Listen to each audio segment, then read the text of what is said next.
তো রমজানের মাস বড় বরকতের মাস, এটা 3 ভাগে ভাগ করা। রহমতের 10 দিন, মাগফিরাতের 10 দিন, নাজাতের 10 দিন।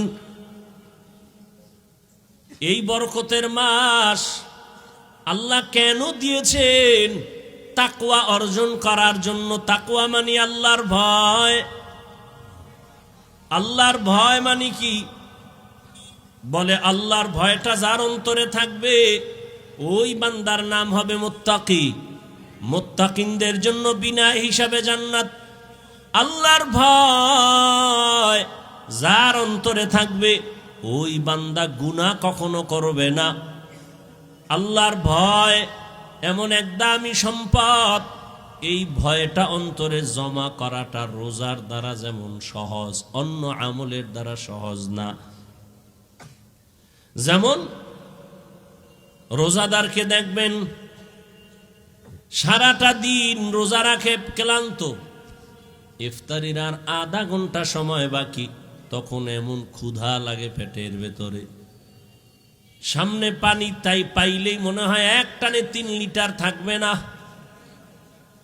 সামনে 10 জনের ইফতারি দেশে 10 প্লেটে, মনে মনে কে তো আমার একারই লাগবে, কি দিল।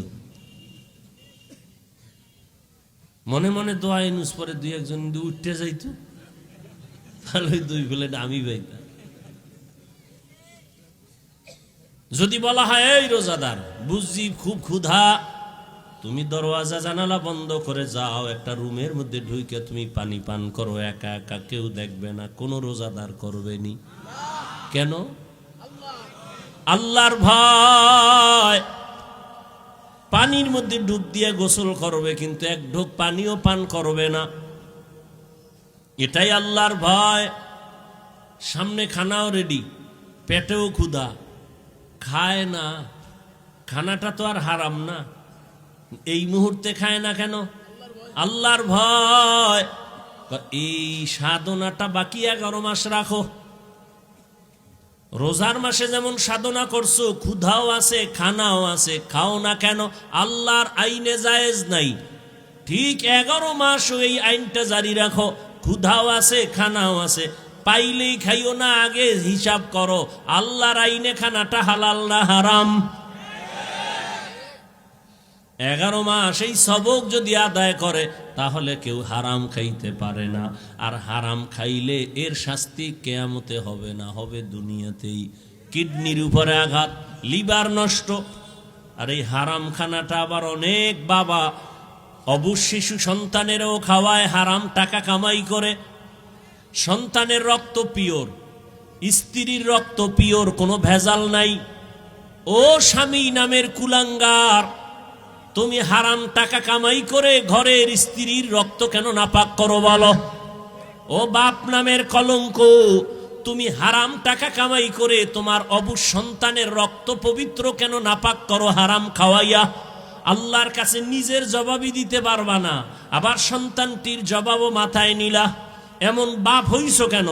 বউ যদি চালাইতে না পারো বিয়া করছো কেন? রোজা রাখ 12 মাস। সন্তানের হক আদায় করতে না পারলে সন্তান নিছো কেন? এরে নবীর আশিক, আল্লাহর ভয় অন্তরে জমা করো।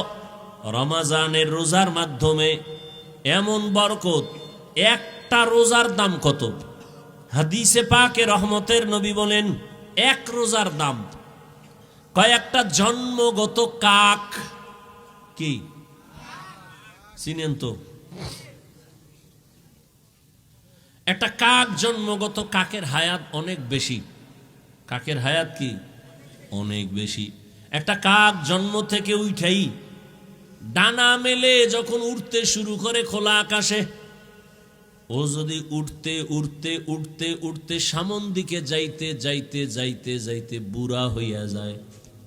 কাকের হায়াত অনেক বেশি। বলে কত? কিতাবে আসছে 1000 বছর কমপক্ষে।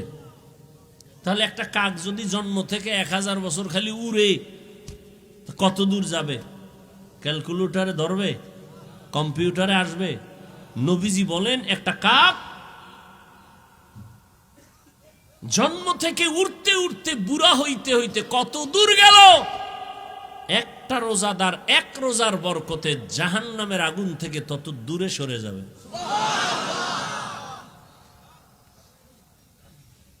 এজন্যই তো রহমতের নবী সারা রমজান আমলের উপরে জীবন কাটাইলেন। এই শাবানে নবী রোজা রাখছেন। নবী বলেন, প্রস্তুতি নাও, রমজানের রোজার মাধ্যমে তুমি নিজেকে পবিত্র বানায় নাও। কয়দিন রোজার হালাতে রে বাবা তুমি কষ্ট মনে করো, অথচ তোমার মতো কত আল্লাহর বান্দারা রড ফ্যাক্টরিতে কাজ করে রোজা ছাড়ে না, সিমেন্ট ফ্যাক্টরিতে কষ্টের কাজ করে রোজা ভাঙে না, রাস্তায় গাড়ি চালায়, রিক্সা চালায়, কষ্ট করে রোজা ভাঙে না, এমন নাই? তাহলে তুমি ছাড়ো কেন? রমজান তো এমন বরকতের মাস, একটা নফল আমল ফরজের সমান সওয়াব, একটা ফরজ আমল 70টা ফরজের সওয়াব। তাহলে এই মাস আগামী বছর পাবেন, গ্যারান্টি আছে? এত মজার, এত দামি মাস, এই বরকতের মাস। রোজাদার একটা রোজার ফজিলত যদি এমন হয় তো 30টা রোজা রাখলে কত ফজিলত। আল্লাহ বলেন, রোজাদার তোমার পুরস্কার কেমন? বলে, আমি আল্লাহ তোমার হয়ে যাব, আর কোনো পুরস্কার নাই। পুরস্কার কি? আমি আল্লাহ নিজে তোমার হয়ে যাব। কোন রোজাদার? আবার রোজাদারের মধ্যেও কিছু ভেজাল আছে। রোজা রাখে ঠিক, কিন্তু তারাবির নামাজ পড়ে না। আবার অনেকে পড়ে ঠিক, প্রতিদিন পড়ে না। আবার অনেকে পড়ে কিছুদিন, তাও পুরা 20 রাকাত পড়ে না। ও 8 রাকাতওয়ালা বাবারা, যদি আপনি মনে করেন 8 রাকাতের উপরে তারাবি পড়বেন না, আগামী রমজান পাওয়ার গ্যারান্টি নাই। এখনই তো বলে ফেললাম, একটা নফলের মূল্য ফরজের সমান। আপনি যদি মনে করেন 8 রাকাতের বেশি তারাবি পড়বেন না, তাহলে আপনি বাকি 12 রাকাতও পড়েন, অন্তত তারাবি না মনে করলেও নফল হিসাবে পড়ে নেন। নফল হিসাবে বাকি 12 রাকাত পড়েন। কেন ছাড়বেন? আল্লাহর জন্য করবেন। এত সুযোগ পাইয়াও যদি ছেড়ে দেন, আল্লাহর কাছে কি নিয়ে দাঁড়াবেন? রমজান এমন বরকতের মাস, রহমতের নবী একদিনে 1 খতম, 3 দিনে 1 খতম কোরআন পড়েছেন। এই রমজানুল মোবারক দুনিয়ার লাইনেও মানুষ লাভবান হয়, আখিরাতের লাইনেও লাভবান হয়। এই রমজানের মধ্যে কয়েকটা আমল বেশি বেশি করবেন। এক তো তারাবি আছে, রোজা আছে, আর একটা আমল হলো কোরআনের তেলাওয়াত। যারা পারেন না বইলে আল্লাহর কাছে কি কইবেন? আমগোদারে না জবাব দিলেন পারি না। পৃথিবীতে যত ভাষা আছে, আরবি ভাষার মতো সহজ কোনো ভাষা নাই। কোরআন শিখতে 20 ঘন্টা টাইম লাগে। কয় ঘন্টা? তাহলে আপনি প্রথম রমজানে যদি সময় দেওয়া শুরু করেন, প্রতিদিন 1 ঘন্টা, তারাবির পরে অথবা সাহারি খাইয়া ফজর পরে 20 রোজায় আপনি কোরআন ধরে ফেলবেন। এত সুন্দর কোরআন, এই বয়ান শুনতেছেন কোরআনের, এত ভালো যদি লাগে, সে কোরআনটা পড়েন না কেন? ছেলেকে পড়ান না কেন? মেয়েকে কোরআন শিখান না কেন? মাকে কোরআন পড়ান না কেন? ইয়া আইয়ুহাল্লাযীনা আমানুত্তাকুল্লাহ, আল্লাহর ভয় অন্তরে জমা করো। এখন ভয়টা কি? আমি যদি সবাইকে জিজ্ঞাসা করি কারা কারা আল্লাহকে ভয় করেন, জিজ্ঞাসা করা মাত্রই সবাই হাত উঠাবে না? কিছু চালাকেরা পারলে পা উঠায় দিবে, বলবে আমরা 4 হাত পায়ে আল্লাহরে ভয় করি, হুজুরদের থেকেও বেশি ভয় করি, নামাজ না পড়লে কি হবো, দিল পরিষ্কার। অথচ আজকে ফজর পড়ে নাই, জোহর পড়ে নাই, আসর পড়ে নাই, মাগরিব পড়ে নাই, এশাও পড়ে নাই। আল্লাহরে ভয় করি। আমি 5 বেলার নামাজ পড়িয়াও বলি আল্লাহকে ভয় করি। আপনি রোজা না রাখিয়া বলেন আল্লাহকে ভয় করি, আমি রোজা রাখিয়া বলি আল্লাহকে ভয় করি। আল্লাহর ভয়, আসলে আপনার অন্তরে আল্লাহর ভয় নাই। কারণ যে একজন সাপ ভয় পায় সাপ, সে সাপ ধরবে? ওরে সাপ যেখানে থাকবে সেখানেও যাবে না। মাঝে মাঝে ঘুমের মধ্যে সাপ সাপ কয়ে চিল্লানি দেয়, ভয়। একটা সন্তান বাবাকে ভয় পায়, মাকে ভয় পায়, তার প্রমাণ মা বাবার সামনে অন্যায় করে না। একটা ছাত্র শিক্ষকের ভয় পায়, তার প্রমাণ ছাত্র শিক্ষকের সামনে অন্যায় করে না। ঠিক এই জমিনে যেই মানুষ আমার আল্লাহকে ভয় করবেন, ওই বান্দা গলায় ছুরি লাগাবে, দাড়ির মধ্যে কখনো অস্ত্র লাগাবে না। हर के दारत खौफे हक दर दिल मदाम जन्नतुल मावा देहद ओ रामक। এক দলের দাড়ি ছোড়ো, আর এক দলের নাই। ছোড়োওয়ালারা মনে করে মোটামুটি জান্নাতের মাঝখানে আছি, যারা পুরা ক্লিন একদিকে চাইয়া চাইয়া ভাবতে আছে এত শেষ। হ্যাঁ, ভালো করে মাসআলা শুনেন। যারা দাড়ি ছোট রাখে, ক্লিন রাখে, দোনো দলের গুনাহ সমান। দোনো দলের গুনাহ, গুনাহ টুনা তো পরকালের ভিডিওটি মরার পর নগদ একটা শাস্তি হলো যৌবন থাকবে না। এটা নগদ শাস্তি, কি থাকবে না? এই জন্য হারবাল কোম্পানির আমদানি বাইরে গেছে না, ওপেন চ্যালেঞ্জ দেয়। এই পরিমাণ বেলাজা বেহায়া জগতে আর আছে? ১৫০০ বছর আগে রসুল বলে গেছেন, লা ইমানা লিমান লা হায়া আলা, যাদের লজ্জা নাই ওদের ইমান নাই। আর মোবাইল তো আরো লজ্জা নষ্ট করে ফেললো। ঘরে ঘরে ঘরে ঘরে, রুমে রুমে মোবাইলের জেনা, চোখের জেনা, কানের জেনা, হাতের জেনা, অন্তরের জেনা। সারাটা রাত মোবাইলের দিকে তাকায় তাকায় গুনাহ, কবিরা গুনাহ দেখে, কবিরা গুনাহ দেখে। মাও দেখে, বাবাও দেখে, আমার ভাই দেখে, বোনেরাও দেখে। ঘরটা যেন জেনার আড্ডাখানা, সারা রাত শুধু জেনা চলে। আল্লাহ মাফ করেন, এমন অন্যায়। ও যুবক, ৪০ বছর পর্যন্ত তোমার চেহারাটা উজ্জ্বল থাকবে, নষ্ট হবে না। কিন্তু কি দুঃখ, আজ তোমার চেহারা দিয়ে তাকাইলে কেন মায়া লাগে না? কেন চেহারায় নূর নাই? মোবাইলের গুনার কারণে চেহারা নষ্ট হয়ে গেছে। আর কুলাঙ্গার কিছু বাপ আছে, সাহারি খাওয়ার সময় মা ডাকে, বাবা ওঠ, ২-১টা রোজা রাখ। বাবা কয়, খবরদার রোজা রাখাই ওনারে বিবি, রোজা রাখলে ছেলেটার চেহারাটা নষ্ট হয়ে যাবে।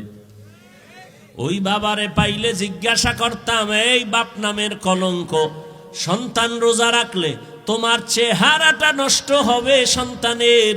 মোবাইলে আকাম কইরা কইরা যে চেহারাটা নষ্ট করলো, বলো কোন বিউটি পার্লার তোমার চেহারাটা ভালো করবে? আল্লাহর কসম, মৃত্যু পর্যন্ত দুনিয়ায় কোনো মেডিসিন নাই যে সন্তানের চেহারাটা ভালো করবে। বরং ৪০ বছরের আগে চেহারা থাকবে উজ্জ্বল। কোনো মেডিসিন মারবি, চেহারা ডিসকালার হবে, গোডা হবে, এ গোডা আর যাবে না। হ্যাঁ, যদি নেক আমল করো, তওবা করো, চেহারা আবার ফিরে আসবে। আর ঠিক মতো ৫ বার ওযু কর, চেহারায় কোনো ক্রিম লাগবে না, আল্লাহর কসম। ৫ বেলা ওযু কর, ওযু করবি, চেহারার নূর বেড়ে যাবে। তখন তোর নেকাব লাগায় চলতে হবে, নাহলে যে দেখবে হেই পাগল হয়ে যাবে। বলবা, হাফিজ ভাই তোমার না, আমিও তোমাকে বলছি ঠিক, আমিও পরিপূর্ণ গুনাহমুক্ত হতে পারি না। যে ব্যক্তি গুনাহমুক্ত হবে, ও জিহ্বা দ্বারা যা চাইবে নগদ আল্লাহ সাথে সাথে দিয়ে দিবেন। যার চোখ পবিত্র, ও অনেক কিছু দেখবে যা সাধারণ মানুষ দেখবে না। যার জবান পবিত্র, ও যা চাইবে যখন চাইবে আল্লাহ তখন দিবেন। তো পবিত্র না তো, ভাইরা আমার, আল্লাহ গুনার কারণে চেহারা নষ্ট হয়, নেক আমলের কারণে চেহারা সুন্দর হয়, ভালো হয়। এরে আল্লাহর গোলাম, এই জন্য আল্লাহ বলেন, আমার ভয় অন্তরে জমা করো। আল্লাহর ভয় যদি থাকে, ওই বান্দা মরিয়াও গেলে গুনার কাছেও যাবে না। এরে আল্লাহর বান্দা, ও আমার যুবক, আমি তোমাকে এতক্ষণ বয়ান যা করতেছি একবারও কিন্তু বলি নাই তুমি আমার মতো টুপি লাগাও। আমি একবারও বলি না আমি কওমি মাদ্রাসায় লেখাপড়া করেছি, তোমরাও মাদ্রাসায় যাও। আমি দাওয়াত ও তাবলিগের লাইনের সন্তান, কিন্তু একবারও বলি নাই তুমি তাবলিগে যাও। আমি কওমি মাদ্রাসার সন্তান, আমি পীরের মুরিদ। আমি কির মুরিদ? খালি মুরিদ না, লাখে একটা মুরিদ আমি। কেমন মুরিদ যে পীর মুরিদির বিরুদ্ধে যারা, তাদের বিরুদ্ধে আমি যুদ্ধ ঘোষণা দিছি। কেমন যুদ্ধ? এই জমিনের মধ্যে যে বলবে আমরা পীর আউলিয়া মানি না, ওলি মানি না, আউলিয়া মানি না, আল্লাহর জাতের কসম আমি বলবো তারা কোরআন মানে না, বুখারী শরীফ মানে না, তারা ভণ্ড ভণ্ড ভণ্ড। এদেরকে যারা ভণ্ড বলবে না তারাও ভণ্ড। এবার বুঝো আমি কেমন মুরিদ। কিন্তু একবারও আমি কাউকে বলি না ও বাবারা তোমরা পীরের দরবারে যাও। আমি বলবো কি? আমি বলবো ও যুবক, তুমি স্কুলে পড়ো ধন্যবাদ, তুমি চাকরি করো ধন্যবাদ, তুমি কলেজে পড়ো ধন্যবাদ, তুমি ব্যবসা করো ধন্যবাদ, আমি তোমার জন্য দোয়া করে গেলাম বাবা। তোমার মাদ্রাসায় যাওয়ার কোনো প্রয়োজন নাই। ও বাবা তুমি যেই লাইনে আছো থাকো, তবে আমি দোয়া করি তুমি একজন ব্যবসায়ী হও, চাকরিজীবী হও, ডাক্তার হও, ইঞ্জিনিয়ার হও, তুমি একজন প্রফেসর হও, তবে একটা দাবি ছোট, বেয়াদব জীবনে হইও না রে বাবা। বলবা হাফিজ ভাই বেয়াদব হব না, তার ব্যাখ্যা কি? 3 জায়গায় বেয়াদবি করবা না তো মরার আগে জীবনটা নষ্ট হয়ে যাবে। 1, মা বাবার সাথে বেয়াদবি করবা না। 2, শিক্ষকের সাথে বেয়াদবি করবা না। 3, ওলামায়ে কেরাম মুরব্বীদের সাথে বেয়াদবি করবা না। মা বাবার সাথে যদি খারাপ আচরণ করো, বদদোয়া করা লাগবে না। মা কষ্ট পায় যদি বলে আহ, এই যে একটা নিঃশ্বাস, এটা আগুন হইয়া তোর কপাল পুড়ে ফেলবে। শিক্ষক যদি তোর আচরণে কষ্ট পায় বলে আহ, এই নিঃশ্বাসটা তোর কপালে লাগলে তুই শেষ। আলেমের অন্তরে কষ্ট দিলে, আলেম যদি আহ শব্দ বলে তোর কপাল শেষ। এই জন্য বলি তুমি ডাক্তার হও বেয়াদব হইও না, ইঞ্জিনিয়ার হও বেয়াদব হইও না, চাকরিজীবী হও বেয়াদব হইও না, তুমি ব্যবসায়ী হও বেয়াদব হইও না। মা বাবার দোয়া নাও, শিক্ষকের দোয়া নাও, ওলামায়ে কেরামের দোয়া নিয়ে সামনে আগাও। তো ডাক্তার হলেও তুমি সফল, ইঞ্জিনিয়ার হলেও তুমি সফল, তুমি ব্যবসায়ী হলেও সফল। সবার দোয়া থাকলে সব দুনিয়া ধ্বংস হবে। আলেমের দোয়া যদি থাকে, মা বাবার দোয়ায় তুমি কখনো ধ্বংস হইবা না।